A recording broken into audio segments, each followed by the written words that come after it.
आकाशवाणी भोपाल से प्रस्तुत है प्रादेशिक समाचार।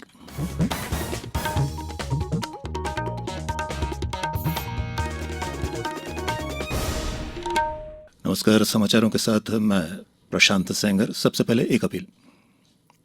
देश में कोरोना संक्रमण में तेजी के साथ वृद्धि हो रही है। आपसे अपील है कि आप सावधान और सतर्क रहें और 15 से 18 वर्ष के किशोरों और अन्य लोगों को भी टीकाकरण के लिए प्रेरित करें। कोरोना के नए वायरस ओमिक्रॉन से चिंताएं बढ़ गई हैं। बचाव के लिए कृपया इन 3 सरल उपायों का पालन अवश्य करें।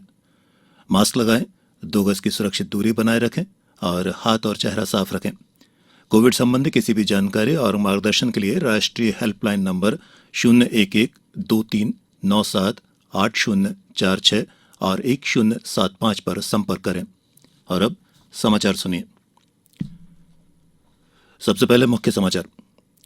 आज राष्ट्रीय मतदाता दिवस है। मतदाता दिवस की थीम चुनाव को समावेशी, सुगम और सहभागितापूर्ण बनाने पर आयोजित किए जाएंगे कई कार्यक्रम।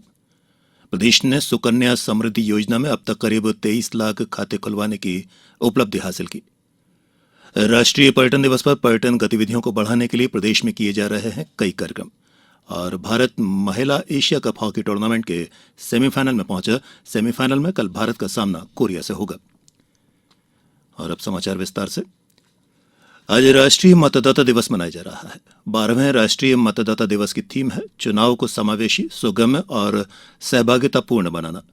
उपराष्ट्रपति एम वेंकैया नायडू नई दिल्ली में आयोजित आज के प्रमुख कार्यक्रम में मुख्य अतिथि होंगे। हालांकि व्यक्तिगत रूप से उपस्थित न होने के कारण उनका संदेश वर्चुअली संप्रेषित किया जाएगा। विधि और न्याय मंत्री किरण रिजिजू भी समारोह में विशेष अतिथि के तौर पर होंगे। इस अवसर पर वर्ष 2021-22 के सर्वोत्तम चुनावी अभ्यास का राष्ट्रीय पुरस्कार राज्य और जिला स्तर के अधिकारियों को चुनाव प्रक्रिया संपन्न कराने में उनके उत्कृष्ट योगदान के लिए दिया जाएगा। यह पुरस्कार मतदाता जागरूकता और संपर्क में सूचना प्रौद्योगिकी पहल, सुरक्षा प्रबंधन, चुनाव प्रबंधन, सुगम्य चुनाव और सहभागिता के लिए दिए जाएंगे। सहयोगी सरकारी विभाग, निर्वाचन आयोग के प्रतिनिधि और मीडिया समूह जैसे महत्वपूर्ण पक्षकारों को मतदाता जागरूकता में उनके बहुमूल्य योगदान के लिए भी राष्ट्रीय पुरस्कार दिए जाएंगे। समारोह के दौरान नए नामांकित मतदाताओं को सम्मानित किया जाएगा और उन्हें उनका मतदाता फोटो पहचान पत्र भी दिया जाएगा। निर्वाचन आयोग का प्रकाशन leap of faith journey of Indian election भी इस अवसर पर जारी किया जाएगा। एक अन्य प्रकाशन pledging to vote a decadal journey of the national voters day in India का भी विमोचन होगा। प्रत्येक वोट के महत्व को बल देने के लिए सोशल मीडिया पर एक राष्ट्रीय मतदाता जागरूकता प्रतियोगिता की भी शुरुआत की जाएगी। ये प्रतियोगिता गीत, स्लोगन, क्विज, वीडियो निर्माण और पोस्टर डिजाइन जैसी कई श्रेणियों में सबके लिए खुली होगी। विजेता को नकद पुरस्कार और प्रशंसा पत्र दिए जाएंगे। भारत में निर्वाचन आयोग के स्थापना दिवस के उपलक्ष्य में वर्ष 2011 से ही हर एक वर्ष 25 जनवरी को राष्ट्रीय मतदाता दिवस मनाया जाता है। प्रदेश ने सुकन्या समृद्धि योजना में अब तक करीब 23 लाख खाते खुलवाने की उपलब्धि अर्जित की है, जिसमें कुल 4,238 करोड़ रुपए से अधिक की राशि का संग्रहण हुआ है। इस संबंध में मुख्यमंत्री शिवराज सिंह चौहान ने कहा है कि प्रधानमंत्री नरेंद्र मोदी ने बेटी बचाओ बेटी पढ़ाओ के संकल्प को पूरा करने के लिए सुकन्या समृद्धि योजना को उपयोगी माना है और ये मध्य प्रदेश के लिए गर्व की बात है कि इस योजना में मध्य प्रदेश पूरे देश में प्रथम स्थान पर है। मुख्यमंत्री श्री चौहान ने कहा है कि बेटियों को आगे बढ़ाने के लिए उनके स्वप्नों को साकार करना हम सभी का दायित्व है। मध्य प्रदेश में निश्चित ही बेटियों में बचत की प्रवृत्ति का विकास हो रहा है और उनके सशक्तिकरण के लिए भी निरंतर ही प्रयास होंगे। मुख्यमंत्री श्री चौहान ने कहा कि मध्य प्रदेश में डाक विभाग के सहयोग से वर्तमान वित्त वर्ष में 5,68,000 से ज्यादा सुकन्या समृद्धि खाते खोले गए और मध्य प्रदेश ने देश में प्रथम स्थान प्राप्त किया। वास्तव में योजना ने प्रदेश की बेटियों के सशक्तिकरण को नई दिशा दी है। मुख्यमंत्री श्री चौहान ने कहा कि मध्य प्रदेश में गांव के आखिरी व्यक्ति तक बैंकिंग सुविधाओं और उन्हें आर्थिक रूप से समृद्ध एवं स्वावलंबी बनाने के लिए डाक विभाग बचत खाता खुशहाली का अभियान शुरू कर रहा है। ये एक अच्छी पहल है। कोविड-19 से बचाव और सुरक्षित रहने के 3 उपाय।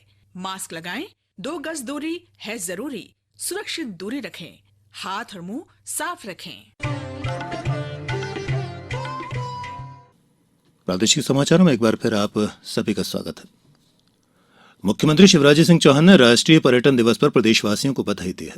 मुख्यमंत्री श्री चौहान ने कहा है कि मध्य प्रदेश में प्राकृतिक सौंदर्य, पुरा वैभव, अमूल्य वन संपदा, वन्य प्राणी संरक्षण, शांति प्रिय वातावरण पर्यटकों के लिए अनुकूल है।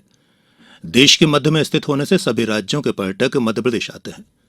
मुख्यमंत्री श्री चौहान ने प्रदेश में अधोसंरचनात्मक विकास को पर्यटन विकास में सहयोगी बताया है।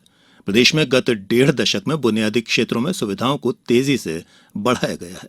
मध्य प्रदेश में हनुवंतिया जैसे नए पर्यटन स्थल अंतर्राष्ट्रीय स्तर पर स्थान बना रहे हैं।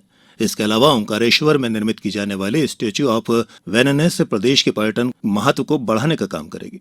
राष्ट्रीय पर्यटन दिवस पर मध्य प्रदेश की पर्यटन, संस्कृति और आध्यात्म मंत्री सुश्री उषा ठाकुर की अध्यक्षता में भोपाल के जनजातीय संग्रहालय में आज एक कार्यक्रम आयोजित किया जाएगा। इस कार्यक्रम में पर्यटन विकास निगम के अध्यक्ष विनोद गोटिया मुख्य अतिथि होंगे। प्रमुख सचिव पर्यटन और संस्कृति शिवशेखर शुक्ला ने बताया कि आजादी के अमृत महोत्सव में इस वर्ष प्रदेश में पर्यटन के विकास और नवाचार संभावनाओं और लक्ष्यों पर चर्चा की जाएगी। मुख्यमंत्री शिवराज सिंह चौहान ने कहा है कि उन्हें यह कहते हुए खुशी है कि लाडली लक्ष्मी योजना के फलस्वरूप 1000 पुरुषों पर 956 महिलाओं का अनुपात हो गया है। पहले प्रदेश में 1000 पुरुषों पर 927 महिलाएं हुआ करती थी, लेकिन इस संख्या को सरकार बराबर करना चाहती है। मुख्यमंत्री सोमवार को ग्वालियर में राष्ट्रीय बालिका दिवस के उपलक्ष्य में जिवाजी विश्वविद्यालय के अटल बिहारी वाजपेयी सभागार में आयोजित सशक्त बालिका सशक्त समाज सशक्त मध्यप्रदेश कार्यक्रम को संबोधित कर रहे थे। कार्यक्रम में प्रधानमंत्री मातृ वंदना तथा लाडली लक्ष्मी योजना के तहत राशि का वितरण सिंगल क्लिक के साथ किया गया। इस दौरान लाडली लक्ष्मी योजना के प्रमाण पत्र और महिला सशक्तिकरण के क्षेत्र में उल्लेखनीय उपलब्धि हासिल करने वाली महिलाओं को सशक्त नारी सम्मान प्रदान किया गया। केंद्रीय कृषि मंत्री नरेंद्र सिंह तोमर ने बधाई देते हुए कहा कि प्रदेश स्तरीय राष्ट्रीय बालिका दिवस मनाने के लिए ग्वालियर को चुना गया, ये सौभाग्य की बात है। मुख्यमंत्री की संवेदनशीलता को वे अच्छी तरह जानते हैं। गरीब की बेटी के हाथ पीले हों, इस बात का इंतजाम सरकार ने किया है। उन्हें पढ़ाया लिखाया तथा बड़ी होने पर शादी की जिम्मेदारी भी सरकार ने ली है। कार्यक्रम में वर्चुअल रूप से जुड़े केंद्रीय नागरिक उड्डयन मंत्री ज्योतिरादित्य सिंधिया ने कहा कि नारी तो नारायणी है। उन्होंने कहा कि यदि महिलाओं के काम में हस्तक्षेप बंद कर दिया जाए तो वे सशक्त बनेगी। महिलाओं की प्रगति में सुरक्षा और स्वास्थ्य में असमानताएं बड़ी बाधा हैं। अगर ये असमानताएं दूर हो जाएं तो महिलाएं किसी से भी कम नहीं हैं। भारत महिला एशिया कप हॉकी टूर्नामेंट के सेमीफाइनल में पहुंच गया है। मस्कट में कल रात मौजूदा चैंपियन भारत ने पूल ए के अपने अंतिम मैच में सिंगापुर को 9-1 से हराकर सेमीफाइनल में जगह बनाई। इस जीत के साथ ही भारत ने स्पेन और नीदरलैंड्स की मेजबानी में इस वर्ष होने वाले महिला हॉकी विश्व कप में भी जगह बना ली है। सेमीफाइनल में कल भारत का सामना कोरिया के साथ होगा। और अब इस बुलेटिन के कुछ समाचार संक्षिप्त में। मुख्यमंत्री शिवराज सिंह चौहान आज पोषण अभियान में सीहोर जिले की 1415 आंगनवाड़ी कार्यकर्ताओं और 50 पर्यवेक्षकों को स्मार्टफोन का वर्चुअली वितरण करेंगे। प्रदेश के सरकारी और निजी मेडिकल कॉलेजों में MD MS कोर्स में दाखिले के लिए सीटों का आवंटन कर दिया गया है।